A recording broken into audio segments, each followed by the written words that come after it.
El daño más grande que le ha hecho este socialismo del siglo XXI a Venezuela no fue la destrucción de PDVSA, ni del aparato productivo, ni del empleo.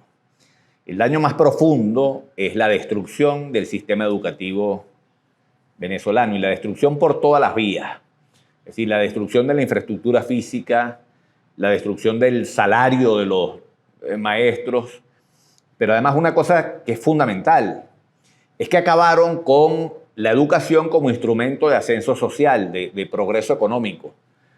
Hoy en Venezuela el progreso económico está mucho más asociado a la cercanía del poder, a la cercanía de los que manejan la renta petrolera, que a la educación. La educación dejó de ser un instrumento de ascenso. Y eso genera un daño profundo a Venezuela, no solamente hoy, sino frente al futuro. El daño que se le ha hecho a las nuevas generaciones, estamos destruyendo completamente el futuro de toda una generación, porque bueno, tenemos una educación en el suelo. Es triste además que eso haya ocurrido y más que triste es una contradicción tremenda que eso haya ocurrido en un gobierno que se proclama socialista. Hoy la diferencia entre la educación privada y la educación pública es gigantesca. Y la educación es el mecanismo fundamental, el instrumento de igualación. Esto es un gobierno que habla de igualdad, pero y pretenden igualdad en el resultado, cosa que es absurda. ¿Cuál es la igualdad que genera justicia? La igualdad ante la ley primero. Pero es decir, la igualdad ante la ley significa que tú no discriminas a la gente ni por su raza, ni por su condición social, ni por ninguna razón. Somos todos iguales ante la ley. Pero la justicia supone una igualdad superior, que es la igualdad de oportunidades. Y nada contribuye más a igualar a todos los seres humanos en oportunidades que la educación, que la capacitación, que la formación, que la preparación para el trabajo. Si te parece que el contenido de este episodio vale la pena, ayúdame a difundirlo. Dale like, suscríbete al canal, hazme algún comentario y compártelo con otras personas a las que les pueda interesar. Hoy en Venezuela no se puede hablar de justicia, no se puede hablar de democracia, ni siquiera cuando hay unos niños que tienen medios económicos para pagar una educación privada en unos colegios con baños, con buenos maestros, con maestros que asisten a la escuela, con internet, con todo. Y en el mismo país hay un montón de niños, la mayoría, que no tienen escuelas, que los maestros no van a la escuela porque con el salario que tienen ni siquiera pueden llegar. Niños que ni siquiera tienen los nutrientes suficientes para asimilar los conocimientos que le imparten en la escuela. El informe de ENCOVI habla de 640.000 niños entre 0 y 5 años que tienen síntomas de desnutrición severa. No se puede hablar no solamente de justicia, no se puede hablar de democracia cuando hay unas desigualdades tan grandes de oportunidades. Estos niños, los niños pobres en Venezuela hoy están condenados a no tener ninguna posibilidad de un futuro mejor, de progreso, de bienestar. Yo quiero en este episodio del podcast plantear una reforma completa al modelo educativo que hay en Venezuela y proponer una revolución educativa para hacer de la educación venezolana una educación de primer mundo. Y quiero desarrollar varios conceptos. El primero es, la educación es un bien privado. ¿Por qué es un bien privado? Porque todo lo que uno invierte en educación lo puede generar una rentabilidad con eso. Los padres estamos dispuestos a pagar por la educación de nuestros hijos porque entendemos que con la educación no solamente tiene un bien personal, los hace crecer, los hace desarrollarse espiritualmente, pero además eso le va a reportar a ellos una posibilidad de ganar más dinero, de tener un mejor trabajo con mejores ingresos. En ese sentido es un bien privado. Siendo la educación un bien privado y estando la gente dispuesta a invertir en la educación de sus hijos, esperando una rentabilidad posterior, en una economía de mercado va a haber gente que va a estar dispuesto a ofertar educación, es decir, a montar escuelas, a montar universidades para captar el pago por la educación que las familias están dispuestas a hacer. Si eso se deja solamente al mercado, el monto que se va a destinar a la educación va a estar reducido, va a estar limitado a la valoración que cada familia hace de la educación de sus hijos. Pero resulta que hay un beneficio adicional que provee la educación a toda la sociedad que no lo va a medir el mercado. Si tenemos una población educada, la sociedad se beneficia en su conjunto. porque una sociedad educada es una sociedad que come mejor, que cuida más la higiene, que es menos propensa a tener problemas de delincuencia o de drogas. Y el Estado entonces se ahorra, con una población educada, gastos en salud, gastos en seguridad, gastos en defensa, gastos en cárceles, etc. Es decir, la sociedad en su conjunto se beneficia con la educación individual de cada una de las personas. Esto hace que se justifica plenamente que el Estado invierta en educación. Esto es una justificación económica, hay una justificación ética también. Es decir, el Estado está en la obligación de garantizar que todos los ciudadanos y que todos los niños, sobre todo, puedan tener acceso a la educación para que puedan tener un futuro mejor. Quise hacer esta justificación estrictamente económica para los economicistas, pero en realidad la inversión pública en educación está no solamente justificada, sino que prácticamente es una obligación, y en casi todos los países esa obligación se reconoce como una obligación del Estado. ¿Cómo se provee la educación en Venezuela? La educación en Venezuela, el financiamiento del Estado a la educación está en la oferta. Es decir, el Estado tiene un Ministerio de Educación que está a cargo de un montón de escuelas a lo largo y ancho del territorio nacional. Es decir, es el Estado el que provee educación pública en las escuelas y también en las universidades. Ese Ministerio de Educación es un elefante blanco, es un monstruo burocrático que, como toda burocracia, chupa recursos del Estado y los despilfarra. Es demasiado lo que se ha ido históricamente en corrupción a través del Ministerio de Educación. No solamente ahorita, en la Cuarta República también. Es decir, es un monstruo gigantesco donde se despilfarra muchísimo dinero.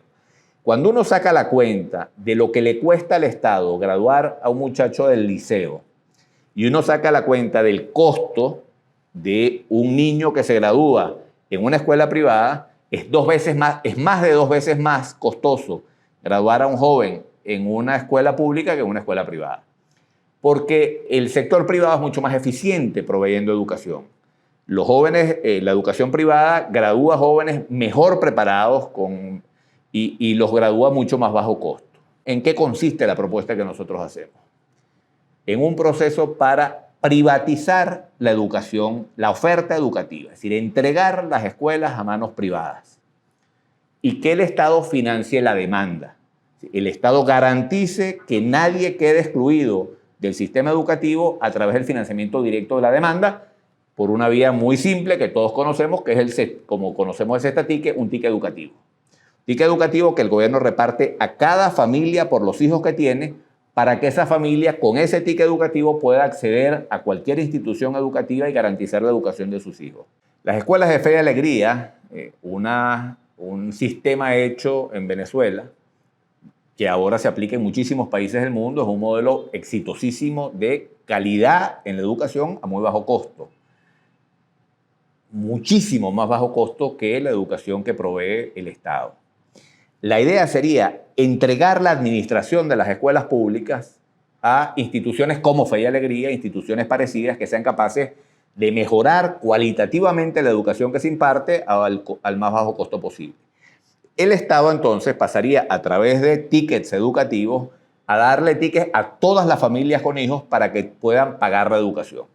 Esos tickets tendrían que ser progresivos, es decir, tendría que haber progresividad en ese subsidio. Es decir, mediante estudios socioeconómicos, a las familias de más poder adquisitivo se les da un ticket que vale menos que a las familias más pobres. ¿Por qué pensamos que hay que darles tickets a todos? Hay muchas familias de clase media hoy en Venezuela que por la crisis económica han visto mermar sus ingresos y han tenido que sacar a sus hijos de los colegios en los que estaban porque no los pueden pagar y pasarlos a colegios más baratos o a colegios públicos. Esto es una forma de entregarle a esos padres de clase media un cestatique que los ayude a mantener a sus hijos en las escuelas en donde los tenían. Es una ayuda que se le da, una colaboración para que puedan darle a sus hijos la calidad de educación que quieren. A las familias más pobres que no tienen cómo pagar la educación a sus hijos porque no tienen nada, el cestatique valdría más, de manera que esas familias puedan pagar completo el colegio a través de los cestatiques. La idea del sistema es garantizar la asistencia al colegio de todos los niños, pero repito, subsidiando la demanda, es decir, directamente a las familias que quieren educación y no financiando la oferta. De esa manera acabamos con ese monstruo burocrático llamado Ministerio de Educación y con el gasto terrible que significa en las universidades públicas el despilfarro, que lo hay en las universidades públicas y no lo hay en las universidades privadas, porque hay gente que está cuidando esos recursos. El problema de la administración de los recursos por parte del Estado es que como no son de nadie, nadie los cuida y al final terminan yéndose en corrupción y en despilfarro. Entregada a todas las escuelas, administraciones privadas, cada una va a competir con la otra para tratar de proveer la mejor educación al más bajo costo posible para atraer alumnos. La magia de la competencia. Empiezan a competir las escuelas para ser cada vez más eficientes. Este esquema supone, una cosa importante, es la creación de un Consejo Superior de Educación. Ese Consejo Superior de Educación debe estar integrado por profesores de educación de las distintas facultades que tienen educación de las universidades, los expertos que conozcan más del tema educativo, para que este Consejo Superior de Educación se ocupe de varias tareas. La primera es evaluar las escuelas. La evaluación de las escuelas es una evaluación integral, es decir, cómo salen los alumnos capacitados a esas escuelas a nivel formativo, exámenes que sean capaces de determinar cuál es la calidad de educación con la que los jóvenes están saliendo de esas escuelas. Y después la evaluación de todo, de los servicios que presta la escuela, desde la infraestructura física, el internet, laboratorios de computación, un Consejo Superior de Educación que sea capaz de evaluar cada una de las escuelas. Con esa evaluación, ese Consejo Superior, mediante una calificación, permite entonces el gobierno que las escuelas aumenten su matrícula, de forma tal que todas las escuelas estén compitiendo por proveer la mejor educación posible. Ese Consejo Superior además va a determinar dónde están las escuelas donde la educación es deficitaria y ahí entraría otra vez el Estado para buscar mecanismos que permitan transferirle la administración de esas escuelas a aquellas instituciones que lo están haciendo mejor. Ese sería un esfuerzo de educación que iría dirigido a dos cosas. Una, que no se siga despilfarrando el dinero público en unos monstruos burocráticos gigantescos y que se fomente la competencia entre las escuelas para mejorar la calidad educativa. El Estado entonces se reservaría, mediante los tickets educativos, la posibilidad de ayudar a todas las familias para garantizar, repito, que todos los niños de Venezuela tengan acceso a la educación y que progresivamente la calidad de la educación vaya mejorando a partir de la competencia entre las escuelas. Una segunda tarea que debería corresponder a ese Consejo Superior de Educación es un conjunto de talleres, de cursos de mejoramiento profesional para los maestros. Así que los maestros que aspiran a tener una mejor remuneración tengan la posibilidad de realizar cursos y mejoramiento profesional y de esa manera vayamos mejorando la calidad de los maestros que imparten educación. Esta propuesta de financiamiento de la demanda en lugar de la oferta no es nueva, se aplica en muchos países y se aplica con mucho éxito en muchos países. Provoca varias cosas. Uno, una mayor participación de los niños en la escuela. Una segunda es menor deserción escolar. Y una tercera es termina mejorando la calidad educativa en todos los sitios donde se ha implementado. No solamente se ha implementado en países desarrollados, donde es más común, en El Salvador, en Centroamérica, ha tenido resultados muy positivos. Y en ningún país pareciera que se pudiera aplicar esto mejor que en Venezuela. Porque en Venezuela lo que se ha desarrollado alrededor del financiamiento público de la educación es una cantidad de corruptelas que van desde el Ministerio de Educación hasta las universidades. Si las fuentes de corrupción que hay alrededor de la educación son gigantescas y con este mecanismo de abrir la educación al mercado, nosotros podemos acabar con el despilfarro de los recursos de la educación y hacer que los recursos destinados a la educación vayan dirigidos a lo que tienen que estar dirigidos, es a la formación y capacitación del niño. El libertador Simón Bolívar dijo una vez: las naciones marchan hacia el término de su grandeza con el mismo paso que camina la educación.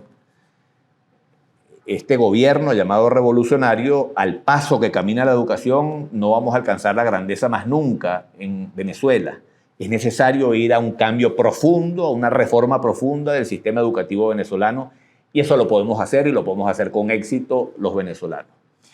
Hay una cita que quiero hacer para terminar este episodio, que es del maestro del libertador Simón Rodríguez, que hablaba de los niños pobres. si nosotros no ponemos la atención en la formación, en la capacitación, en la educación de esa inmensa cantidad de niños pobres que hay hoy en Venezuela, el futuro de Venezuela es muy incierto. Nosotros estamos a tiempo hoy de agarrar a esos niños y darles la mejor educación, las mejores escuelas, las mejores oportunidades, porque ahí está la posibilidad de que Venezuela pueda ser una nación grande en el futuro. Decía Simón Rodríguez: entre tantos hombres de juicio, de talento, de algún caudal como cuenta la América, entre tantos bien intencionados, entre tantos patriotas, no hay uno que ponga los ojos en los niños pobres. No obstante, en estos está la industria que piden, la riqueza que desean, la milicia que necesitan. En una palabra, la patria. Decía Simón Rodríguez: dénseme los niños pobres, denme los niños que nadie quiere, porque yo formaré sus corazones para la libertad, para la justicia, para lo grande, para lo hermoso.